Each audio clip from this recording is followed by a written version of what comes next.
Napapansin mo bang may ilang tao na parang laging minamaliit ka, binabaliwala ka o kinukuha ang bait mo bilang kahinaan? Baka hindi sila ang problema. Baka tinuruan mo silang tratuhin ka ng ganyan.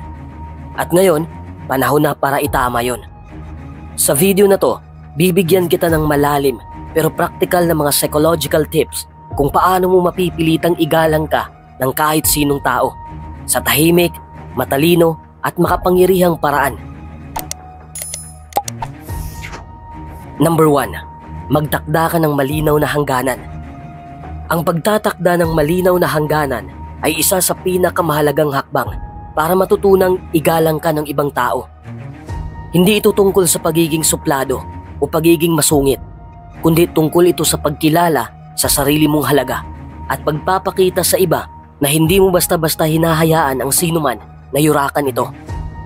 Maraming taong nahihirapang gawin ito, hindi dahil mahina sila, kundi dahil pinalaki tayong lahat na laging unahin ang kapakanan ng iba kaysa sa sarili natin. Ang pagiging mabait ay parang naging sukatan ng pagiging mabuting tao. Kahit pa ang kabaitan na yan ay nauuwi na sa pagiging palamunin, basahan o tagasalo ng lahat ng problema ng iba. Kapag wala kang malinaw na hangganan, para kang bahay na bukas palagi ang pintuan.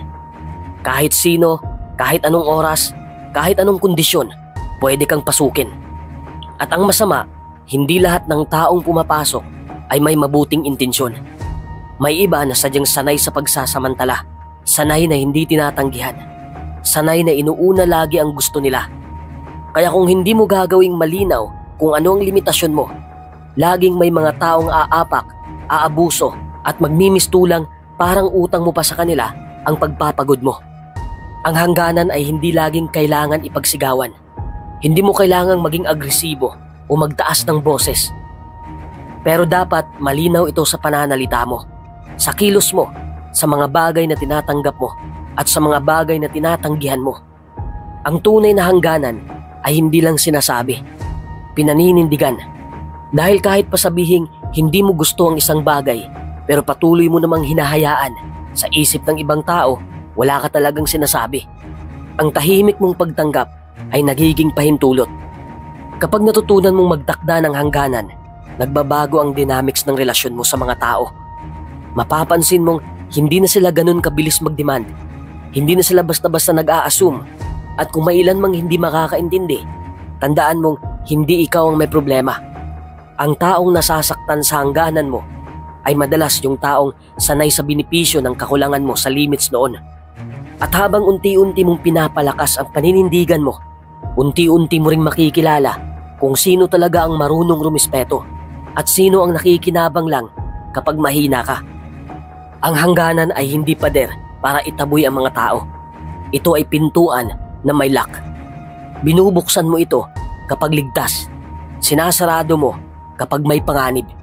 Hindi ito pagiging masama, kundi pagiging matalino. Dahil sa bandang dulo, ang paraan ng pagtrato sa atin ng ibang tao ay refleksyon lang kung paano natin pinapahintulutang tratuhin tayo. At kapag pinili mong maging malinaw, matatag at may prinsipyo, unti-unting magbabago ang ihip ng hangin. Dahil kahit pa hindi mo piliting igalang ka, kusa itong ibinibigay sa mga taong alam ang halaga nila. Number 2, gamitin ang kapangyarihan ng paningin. Ang mata ay hindi lang bahagi ng mukha. Ito ay sandata. Sa totoo lang, bago ka pa makapagsalita, nagsasalita na ang mga mata mo. Kaya't kung gusto mong ituring ka ng seryoso, kung gusto mong respetuhin ka, kung gusto mong maramdaman ng tao na hindi ka basta-basta, matutong tumingin sa mata. Ang eye contact ay parang kuryente. Minsan mahina, minsan matindi, pero palaging may epekto.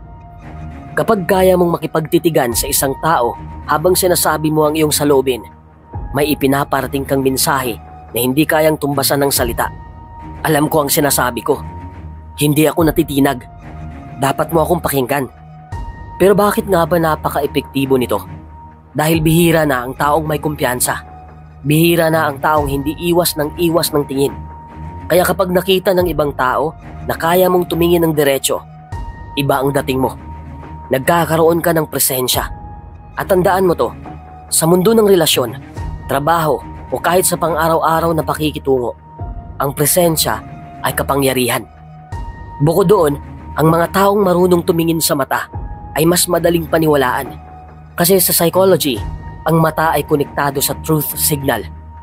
Kapag nakatingin ka habang nagsasalita, parang sinasabi mong wala kang tinatago. Kaya mas tiwala ang mga tao sa'yo. Mas bukas sila, mas nakikinig sila. Pero ang pinakamalalim na epekto ng eye contact, ito'y nagbibigay ng influence. Hindi lang ito tungkol sa respeto. Hindi lang ito tungkol sa confidence. Ito ay tungkol sa pagkakaroon ng impluwensya. Kapag nakatingin ka sa mata ng kausap mo, parang hawak mo ang pansin nila. Hawak mo ang atensyon. At kapag hawak mo ang atensyon, kahit saglit lang, hawak mo ang kapangyarihan. Ang totoo, hindi mo kailangang sumigaw para marinig. Minsan, isang tahimik na titig lang, sapat na para iparamdam mo sa tao na dapat kang pakinggan. Kaya't sa susunod na gusto mong ituring kang may halaga o maramdaman mong hindi ka binabaliwala, tandaan mo lang to, tumingin ka, hindi para manakot, kundi para tumindig. Hindi para lumaban, kundi para manindigan. At mula sa titig mo pa lang, mararamdaman na nila, hindi ka basta-basta. Number 3, kontrolin ang iyong katawan. Maraming tao ang hindi namamalayan na ang katawan nila ang unang naglalabas ng mensahe bago pa man sila magsalita. Hindi mo kailangang magbukas ng bibig para malaman ng iba kung ikaw ay mahiyain, kinakabahan, galit o walang kumpiyansa sa sarili. Lahat yan ay nababasa sa paraan ng pagtayo mo, sa paggalaw ng kamay mo, sa direksyon ng tingin mo, sa bilis ng lakad mo, at sa uri ng enerhiyang inilalabas ng presensya mo. Kapag hindi mo alam kung paano kontrolin ang kilos ng katawan mo, kahit gaano ka pa katalino, mabait o may kakayahan, malaki ang posibilidad na hindi ito makita ng iba. Dahil ang unang nararamdaman ng tao ay hindi ang sinasabi mo, kundi kung ano ang ipinaparamdam mo sa kanila sa pamamagitan ng presensya mo. At ang presensyang yan ay hindi lang panloob na confidence, ito ay isinasalin mo sa kilos. Sa psychology, ang body language ay hindi lang basta pandagdag sa komunikasyon. Ito mismo ang pangunahing batayan ng unang impresyon. At minsan, sa mundong mapag-obserba pero hindi palaging mapagpaliwanag, ang unang impresyon ay nagiging permanenteng pagtingin. Kapag ang kilos mo ay parang laging nag-aalangan, parang laging takot, parang laging nag-a-adjust sa lakas ng iba, unti-unting niluluma ang dignidad mo sa mata ng taong kaharap mo. Maaaring hindi nila ito sabihin, pero mararamdaman mo ito. Nagbabago ang tono ng kanilang pananalita, lumiliit ang respeto, at lumalalim ang distansya. Hindi dahil masama silang tao, kundi dahil tinuturuan mo silang ganun katignan, gamit ang kilos mo mismo. Pero sa kabilang banda, kapag natutunan mong hawakan ang sarili mong space, kapag marunong kang huminga ng malalim at ipakita sa katawan mo na hindi ka takot sa presensya ng iba, biglang nagbabago ang timpla. Biglang lumalakas ang dating mo, kahit hindi mo pa sinasabi ang ideya mo. Biglang nakikinig sila, biglang umiiwas silang putulin ka, biglang mas maingat sila sa pagbitaw ng salita. Hindi mo sila inutusan, hindi mo sila pinagalitan, pero naramdaman nila mula sa tindig mo pa lang na hindi ka basta-basta. At dito mo marirealize ang isang napakalakas na katotohanan. Hindi lahat ng respeto ay hinihingi. Ang karamihan, ipinapahiwatig. Kaya kung gusto mong seryosohin ka ng iba, bago ka pa magsalita, siguraduhin mong nagsasalita na ang katawan mo sa tahimik, matatag at malinaw na paraan. Number 4, gumamit ng prinsipyo ng reciprocal respect. Isa ito sa pinaka-epektibo, ngunit madalas hindi napapansin na sikreto kung bakit may mga taong kusang iginagalang at pinapahalagahan. Hindi dahil sa yaman, hindi dahil sa kapangyarihan, kundi dahil sa paraan ng kanilang pakikitungo sa ibang tao. Sa simpleng salita, kung paano ka rumispeto, yun din ang ibinabalik sa iyo ng tao. Hindi ito yung pilit na kabaitan o peke ang ngiti. Ang reciprocal respect ay nagsisimula sa tunay na malasakit, sa sinsirong pakikinig, at sa maayos na pakikipag-ugnayan. Kapag ang isang tao ay naramdaman na ikaw ay nakikipag-usap sa kanya ng pantay, hindi mo siya tinatapakan o minamaliit, natural silang mahihikayat na tratuhin ka rin ng may paggalang. At sa bawat pakikipag-ugnayan, may nabubuong tahimik na kasunduan na pareho kayong may dignidad at may halaga. Hindi mo kailangang ipilit ang sarili mo para pakinggan. Kapag nakita ng ibang tao na marunong kang umintindi, marunong kang pumili ng tamang oras at paraan ng pagsasalita, mas madali silang magbubukas sa'yo. At mula roon, tumutubo ang respeto. Hindi sapilitan, hindi pinipilit, kusang loob. At yan ang respeto na mahirap makuha. Pero kapag nakuha mo, matibay. Kaya kapag nagtataka ka kung bakit may mga tao na parang pinapaboran, pinakikinggan o tinatrato ng may dangal, hindi lang dahil sa anong meron sila. Kadalasan, sila yung mga taong marunong magbigay ng paggalang, hindi dahil kailangan, kundi dahil prinsipyo nila ito. Dahil sa bawat sitwasyon, sila yung marunong umiwas sa iskandalo, marunong magtimpe, marunong magbigay ng space. At sa ganitong klaseng asal, dumarating ang natural na respeto ng iba. Ang totoo, mas mabilis na nawawala ang respeto kapag pinipilit mo itong makuha. Pero kung kaya mong ituring ang bawat tao bilang may kakayahang magdesisyon, may damdamin at may dignidad, kahit gaano pa kaliit ang tingin ng lipunan sa kanya, doon ka nila mas tititigan, mas pakikinggan, mas igagalang. Kasi bihira ang taong marunong rumispeto bago pa siya irespeto. At sa mundong puno ng pride, puno ng yabang at pakitang tao, ang isang simpleng prinsipyo ng tunay na respeto, ang paggalang na hindi humihingi ng kapalit, ay revolusyonaryo. Doon magsisimula ang pagbabagong gusto mong makita sa paraan ng pakikitungo mo sa iba. Number 5, magsalita ng may katiyakan. Isa sa mga dahilan kung bakit hindi tayo siniseryoso ng ibang tao ay dahil hindi natin alam kung paano magsalita ng may timbang.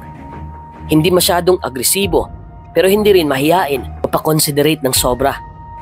Madalas, natuto tayong maging mabait para iwas gulo.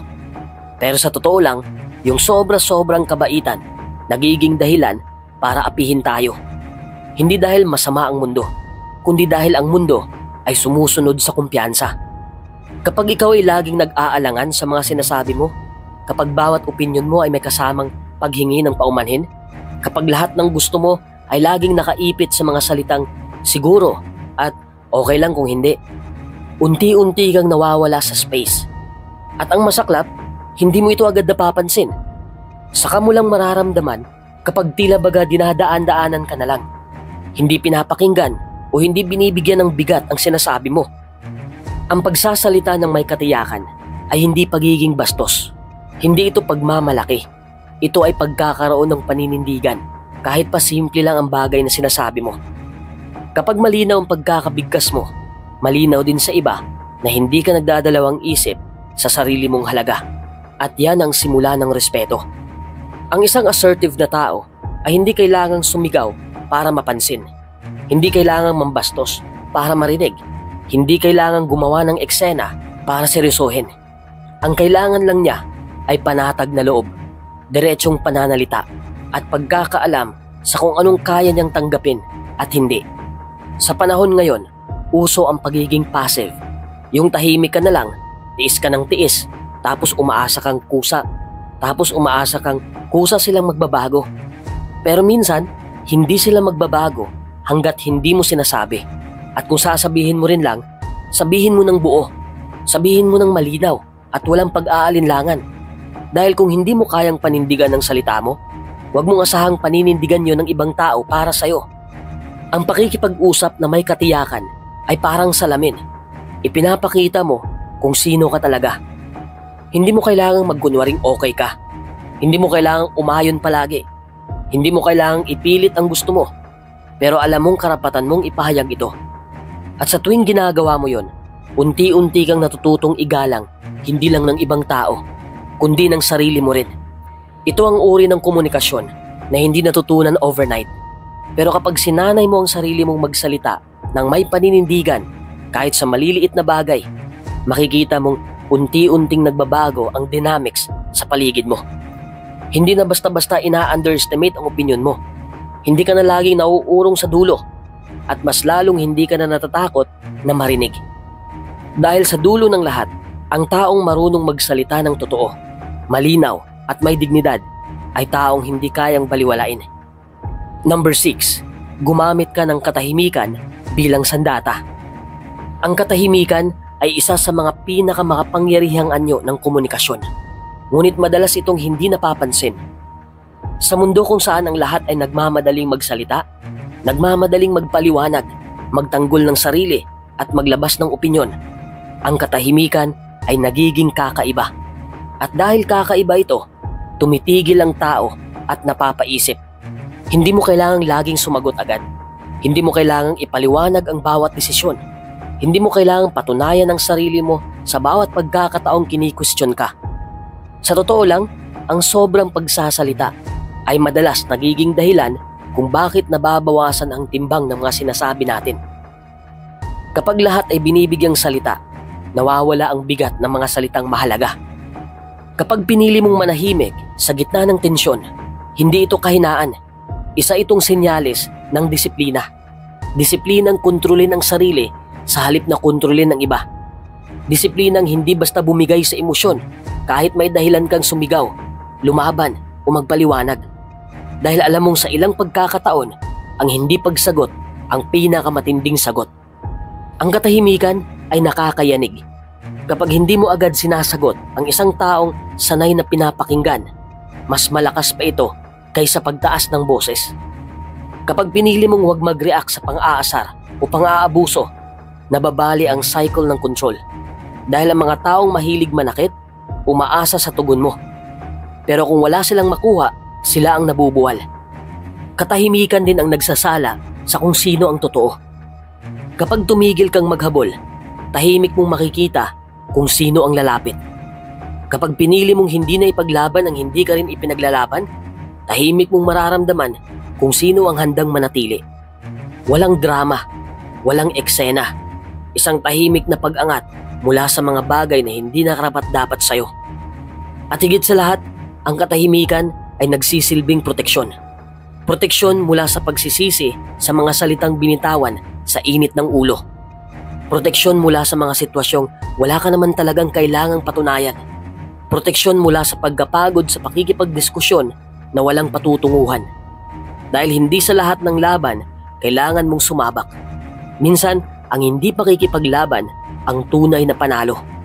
Kaya sa susunod na gusto mong magsalita agad, huminga ka muna. Damhin mo ang bigat ng katahimikan. Dahil sa likod nito, naroon ang tunay mong lakas. Ang kakayahang piliin ang kapayapaan kaysa kaguluhan. Ang kontrol kaysa galit. At ang dignidad kaysa ingay. Number 7. I-mirror ng bahagya ang iba. Isa sa mga pinakamahiwagang teknik sa pakikitungo sa tao ay ang tinatawag na subtle mirroring. Sa unang tingin, parang simpleng pagkopya lang ito ng kilos o paraan ng pagsasalita ng kausap mo. Pero sa likod nito, may malalim na psikolohikal na mekanismo na kumikilos. Isang uri ng koneksyon na hindi mo kailangang ipilit pero kusa nilang nararamdaman. Para bang sa hindi maipaliwanag na dahilan, mas kampante sila sa'yo. Mas nararamdaman nilang kauri ka nila.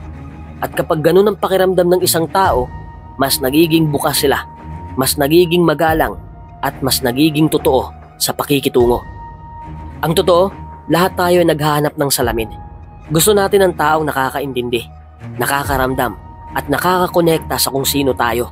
At kapag may isang tao na parang sinasalamin ng energy, ang tono at paraan natin ng pagkilos, hindi natin yun agad namamalayan, pero gumagaan ang loob natin.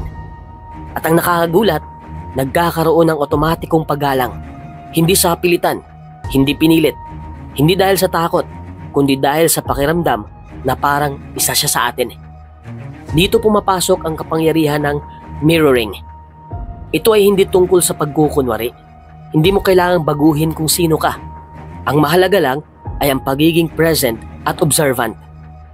Kapag nakatuon ka sa kausap mo, kusa mong nakukuha ang tamang daloy ng interaksyon. At dahil dito, nabubuo ang tinatawag na rapport. Isang tahimik pero matatag na tulay sa pagitan ninyong dalawa. Kapag naramdaman ng isang tao na konektado ka sa kanya sa antas na hindi niya maipaliwanag, mas pinipili kanyang pakinggan, igalang at pakitunguhan ng mas maayos. Maraming tao ang hindi namamalayang ito ang nawawala sa kanilang mga relasyon. Sa trabaho, sa pamilya, sa kaibigan o kahit sa strangers. Akala nila kailangan laging maingay, laging tama, laging bida. Pero minsan, ang tunay na respeto ay hindi nanggagaling sa pagiging palaban. Minsan, ito ay nagsisimula sa tahimik na pagkakaintindihan. Sa pakiramdam na, ay pareho pala kami ng wavelength. At doon nagsisimula ang pagbabago sa trato sa'yo ng tao. Hindi dahil sa pinilit mo, kundi dahil kusa nilang naramdaman na konektado ka sa kanila at karapat-dapat kang igalang. Number 8. Tigilan ang paghahangad na lahat ay magustuhan ka. Isa ito sa pinakamahirap gawin. Ang bitawan ang pangangailangang laging tanggapin at aprubahan ng lahat. Lahat tayo sa isang punto ng buhay natin naging alipin ng opinyon ng iba. Naging tahimik tayo kahit may mali, ngumiti kahit nasasaktan, at sumang-ayon kahit taliwas sa paniniwala natin. Dahil ayaw nating mawalan ng tao, ng kaibigan, ng respeto. Pero ang hindi natin napapansin, sa kakahabol sa pag-ibig at pag-ayon ng iba, unti-unti nating nilulunod ang sarili nating tunay na pagkatao. Ang totoo, hindi mo kailanman makukuha ang buong mundo. Hindi ka laging maiintindihan. Hindi lahat ng tao ay makakakita ng intensyon mo. Hindi lahat ay magiging patas sa'yo. At hindi lahat ay kayang tumbasan ang kabutihang ipinapakita mo. Kaya ang paghahangad na magustuhan ka ng lahat ay isang laban na siguradong talo ka. Kapag pilit mong pinapasaya ang lahat, ang ending, ikaw ang napapagod.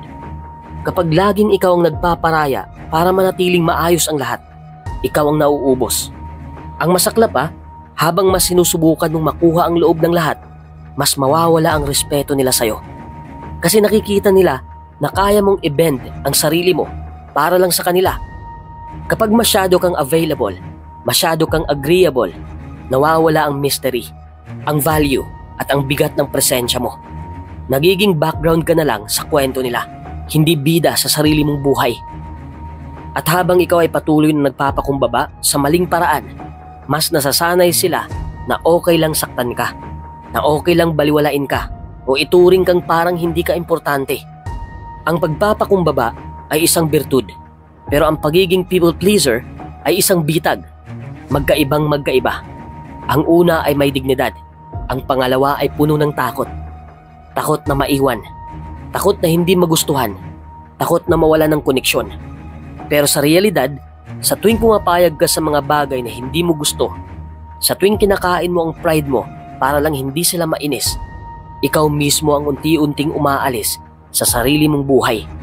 Hindi mo lang binibigo ang sarili mo, tinuturuan mo rin ang mundo na okay lang hindi ka respetuhin. Ang tunay na kapayapaan ay hindi nanggagaling sa dami ng taong may gusto sa'yo. Hindi rin ito nanggagaling sa katahimikan na bunga ng pagsasakripisyo mo ng prinsipyo. Ang tunay na kapayapaan ay nanggagaling sa loob, sa katiyakan na kahit hindi ka maiintindihan ng lahat, pinanindigan mo ang tama, na kahit may mawalan ka, hindi mo nawala ang sarili mo. At kapag nahanap mo ang kapayapaan yan, hindi mo nakakailanganin ang palakpak ng iba para maramdaman mong mahalaga ka. Hindi mo kailangan ng buong mundo. Ang kailangan mo lang ay sarili mong respeto. Kapag nakuha mo yon, kahit sino pa ang mawala sa'yo, alam mong buo ka pa rin. Number 9. Ipakita ang pagpapahalaga sa sarili. Ang pagpapahalaga sa sarili ay hindi simpleng pagiging magaling, hindi simpleng pagiging maganda o matagumpay. Isa itong tahimik pero makapangyarihang kumpirmasyon na alam mo ang tunay mong halaga at hindi mo kailanman ibinababa ito para lang ma-please ang iba. Hindi ito mayabang, hindi rin ito pagmamataas. Ito ay paninindigan. Paninindigang ipinapakita hindi sa salita, kundi sa kilos, sa desisyon at sa mga bagay na pinipili mong tanggapin o tanggihan sa buhay mo. Kapag pinahalagahan mo ang sarili mo, hindi mo na kailangang ipaliwanag o i-justify ang mga limitasyong itinatakda mo. Hindi mo kailangang humingi ng permiso para magpahinga, para umiwas, para lumayo, para tumanggi o pumili ng kapayapaan. Sapagkat nauunawaan mo sa puso mo na hindi mo responsibilidad ang maging palaging magaan sa iba. Lalong hindi mo obligasyon na tiisin ang pagiging pabigat ng iba sa'yo. Kapag alam mo ang halaga mo, hindi ka basta-basta naaapektuhan nang hindi ka pinapansin, hindi ka binati o hindi ka isinama dahil ang katahimikan nila ay hindi nabatayan ng kabuuan mo. Ang taong may self-respect ay hindi nangangailangan ng labis-labis na papuri. Hindi siya nagmamakaawa ng atensyon at lalong hindi niya ipinaglalaban ang lugar niya sa mga pusong walang space para sa kanya. Tahimik siyang umaalis kapag hindi na siya pinahahalagahan. Tahimik siyang umiikot palayo kapag naramdaman niyang kapag nilalapastangan na ang dignidad niya. Hindi siya nananakot, hindi siya nanghihingi ng awa dahil alam niya hindi mo kailangang sumigaw para marinig ka. Basta alam mong totoo ang boses mo. Ang respeto sa sarili ay hindi rin madaling buuin. Madalas, nabubuo ito mula sa mga panahong pinagsarhan ka. Mula sa panahong sinaktan ka, kinalimutan ka o tinuring kang hindi sapat. Pero sa bawat sugat, doon mo natutunan na hindi ka para sa lahat at hindi lahat ay karapat-dapat sa'yo. Doon mo natutunan na ang tunay na lakas ay hindi laging palaban. Minsan, ito'y ang tahimik na pagtanggap na hindi mo kailangang ipilit ang sarili mo kung saan hindi ka ginagalang. Hindi ka kailanman dapat maging option ang pagpapakaliit para lang tanggapin.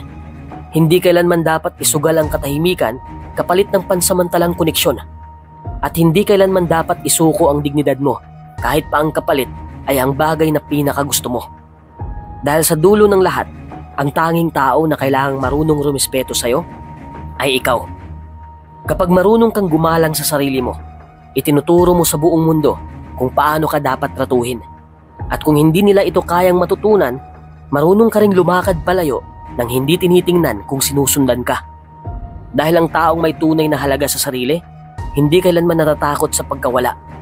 Alam niyang may darating na mas totoo, mas patas at mas karapat-dapat sapagkat ang mundo ay tumatanggap sa mga taong marunong tumanggap sa sarili nila. Number 10. Huwag matakot umalis sa taong hindi marunong rumispeto.